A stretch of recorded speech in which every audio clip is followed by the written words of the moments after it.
Hello दोस्तों, जीवन के सूत्र में आपका स्वागत है।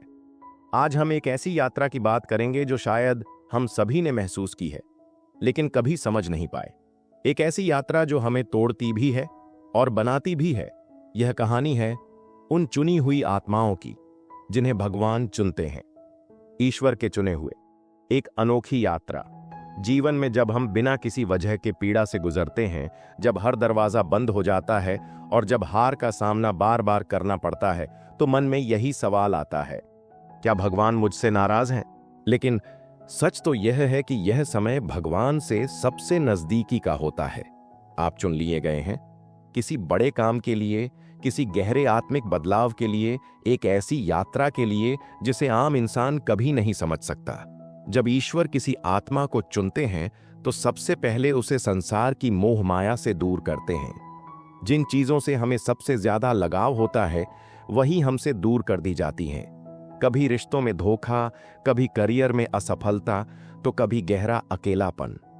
यह सब हमारी आत्मा को जगाने के लिए होता है। ये अनुभव हमें बाहरी दुनिया से खींचकर हमारी भीतरी दुनिया में ले जाते हैं। जब बाहर की हर चीज टूट जाती है तब भीतर कुछ नया बनने लगता है। यह ईश्वर की योजना होती है। बहुत से लोग शिकायत करते हैं, मैं तो अच्छा इंसान हूं, फिर मेरे साथ ऐसा क्यों हो रहा है? यही इस बात का संकेत है कि आप चुने हुए हैं। जिनसे ईश्वर प्रेम करते हैं उन्हें वो परीक्षा से गुजारते हैं।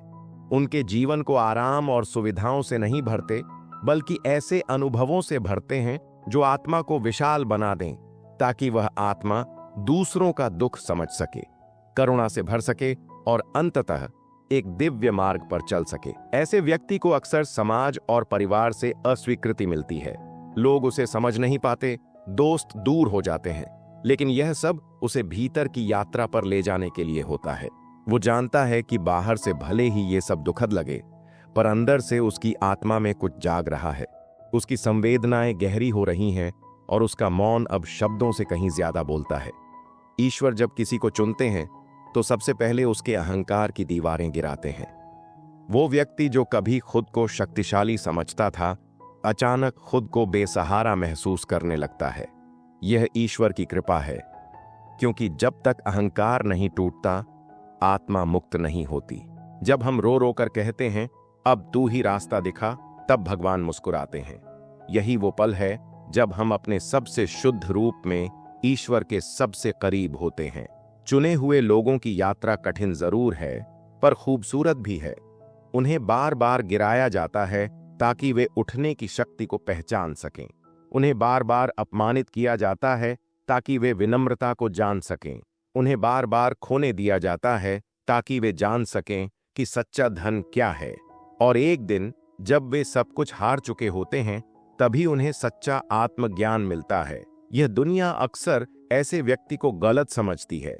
वह सामान्य तरीके से नहीं जीता, उसकी सोच सीमित नहीं होती, वह अलग होता है और उसकी यही खासियत समाज के लिए अजीब बन जाती है।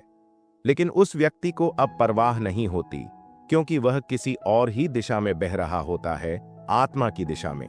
जब सब आपको छोड़ देते हैं तो धीरे धीरे आप यह जान जाते हैं कि जब सबने छोड़ा तब ईश्वर ने थाम लिया।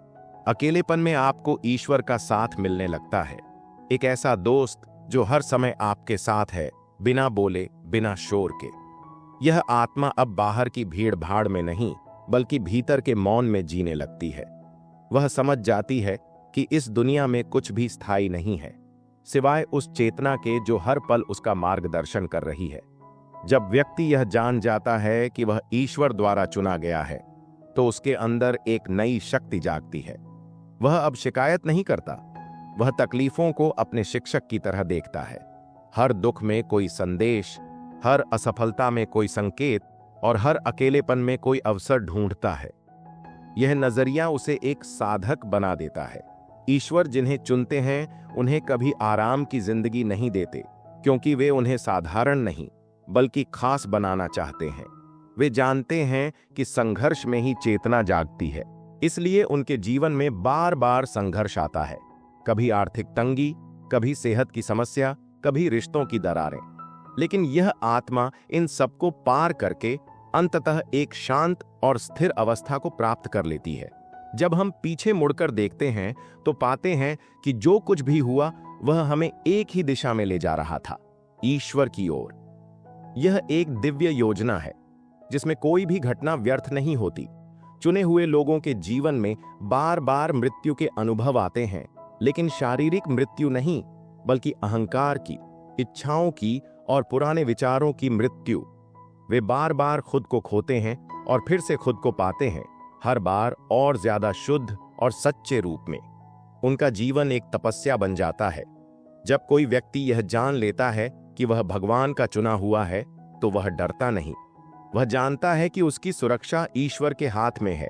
उसे अब कोई दुश्मन नहीं लगता, क्योंकि वह जानता है कि हर व्यक्ति उसके जीवन में एक शिक्षक बनकर आया है। वह धीरे धीरे अपनी इच्छाओं पर काबू पाता है, अपने मन को साधता है और अंततः आत्मा की गहराइयों में उतरता है। उसे वह अनुभव होने लगता है जो शब्दों से परे है, एक गहरा आनंद, एक अटूट शांति और एक अटूट प्रेम।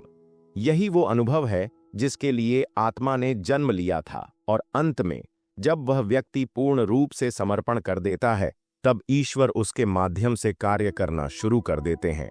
वह अब एक साधारण मनुष्य नहीं रहता, बल्कि ईश्वर की इच्छा को इस धरती पर प्रकट करने का एक माध्यम बन जाता है। उसकी वाणी में अब ईश्वर बोलते हैं, उसकी उपस्थिति में लोग शांति महसूस करते हैं। तो अगर आपके जीवन में संघर्ष है, अगर आप बार बार टूट रहे हैं, तो घबराइए मत। हो सकता है आप ईश्वर के चुने हुए हों, हो सकता है आपकी आत्मा अब जागने वाली हो, और जब आत्मा जागती है तो उसका रास्ता भले ही कांटों भरा हो, लेकिन वह रास्ता अंततः ईश्वर की गोद में जाकर ही समाप्त होता है। याद रखें, ईश्वर जिन्हें चुनते हैं उन्हें वे कभी अधूरा नहीं छोड़ते। अगर आप भी उस मार्ग पर हैं तो मुस्कुराइए, आप ईश्वर के चुने हुए हैं। अब बस उस मार्ग पर चलते रहिए, चाहे अंधेरा हो या उजाला, क्योंकि जिस मार्ग पर ईश्वर साथ हो वह मार्ग कभी गलत नहीं होता। क्या आप भी इस यात्रा में हैं? अपने अनुभव हमें नीचे कमेंट में जरूर बताएं।